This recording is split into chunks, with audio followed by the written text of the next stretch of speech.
Hello friends, मैं सुनील। स्वागत है आप सबका। आज हम बात करेंगे सुप्रीम कोर्ट से संबंधित।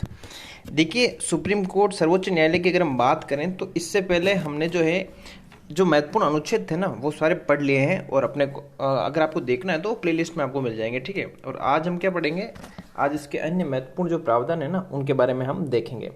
देखिए, सर्वोच्च न्यायालय का जो है ना वर्णन संविधान के भाग 5 में हमें देखने को मिलता है, 124 से लेकर 147 अनुच्छेद, ठीक है। और देखो, मूल जो संविधान था ना भारत का, इसमें एक मुख्य न्यायाधीश और 7 अन्य न्यायाधीशों के बारे में बताया गया था कि ये होने चाहिए, ठीक है। देखो, लेकिन संसद क्या है कि इनकी संख्या में जो है परिवर्तन कर सकती है, न्यायाधीशों की संख्या में, ये आपको ध्यान रखना है। फिर देखो, अभी वर्तमान स्थिति में देखें ना, अभी तो 33 न्यायाधीश हैं और एक मुख्य न्यायाधीश है, यानी कि कुल तो 34 है, ठीक है। कुल 34 न्यायाधीश हैं सुप्रीम कोर्ट के अंदर, जिसमें 33 न्यायाधीश, एक मुख्य न्यायाधीश है। और जो अब मुख्य न्यायाधीश है ना, इनको कितना वेतन मिलता है, तो ये मिलता है 2,80,000 रुपये। और वहीं अन्य न्यायाधीश जो होते हैं उनको 2,50,000 रुपये मिलते हैं वेतन के रूप में। जो न्यायाधीश होते हैं ना उनकी योग्यता क्या है वो देखते हैं। तो देखो, इनकी योग्यता ये है कि किसी हाई कोर्ट में 5 सालों तक अगर ये न्यायाधीश रहे हो, न्यायाधीश हैं, रह रहे हो, ठीक है, तो ये बन सकते हैं। किसी हाई कोर्ट में 10 वर्षों से अगर वकालत कर रहे हो तो ये बन सकते हैं। और राष्ट्रपति की नज़र में कानून का अच्छा जानकार हो तब भी बना सकते हैं, ठीक है। तो ये तीनों योग्यताएं हैं। फिर देखो, सर्वोच्च न्यायालय के जो न्यायाधीश हैं उनका कोई कार्यकाल संविधान में वर्णन नहीं है इसका, ठीक है। संविधान में ये नहीं बताया गया कि इनका कार्यकाल इतना होगा। हाँ, लेकिन एक बात है, अधिकतम उम्र जो है 65 वर्ष तक जो है वो बने रह सकते हैं, 65 वर्ष तक, ये आपको ध्यान रखना है। फिर देखो, संसद में जो महाभियोग है ना उस प्रक्रिया के द्वारा राष्ट्रपति इनको हटा सकते हैं। महाभियोग प्रक्रिया हो जाती है, उसके बाद राष्ट्रपति उनको हटा सकते हैं। आगे हम देखेंगे पूरी प्रक्रिया, ओके। और देखो, जो न्यायाधीश होते हैं ना सुप्रीम कोर्ट के, इनकी नियुक्ति राष्ट्रपति करते हैं।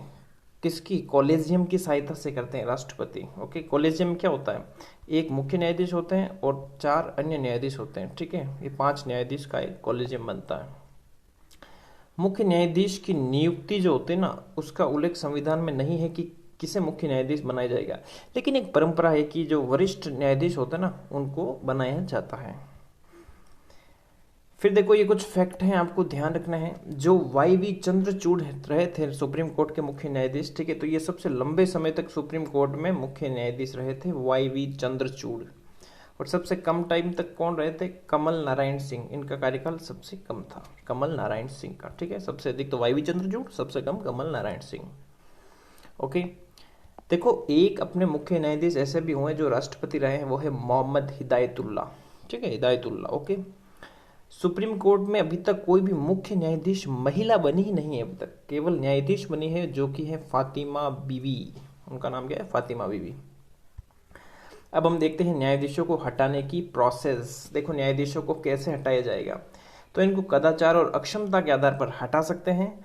यह है कि प्रस्ताव किसी भी सदन में ला सकते हो, आप चाहो तो लोकसभा में ले आओगे, आप चाहे तो राज्यसभा में लाओ, ठीक है। लेकिन लोकसभा में अगर लाओगे तो 100 सदस्यों का जो समर्थन जरूरी है, और राज्यसभा में लाओगे तो 50 सदस्यों का समर्थन एक बार जरूरी है। भाई, समर्थन मिल गया, अब समर्थन मिलेगा फिर क्या?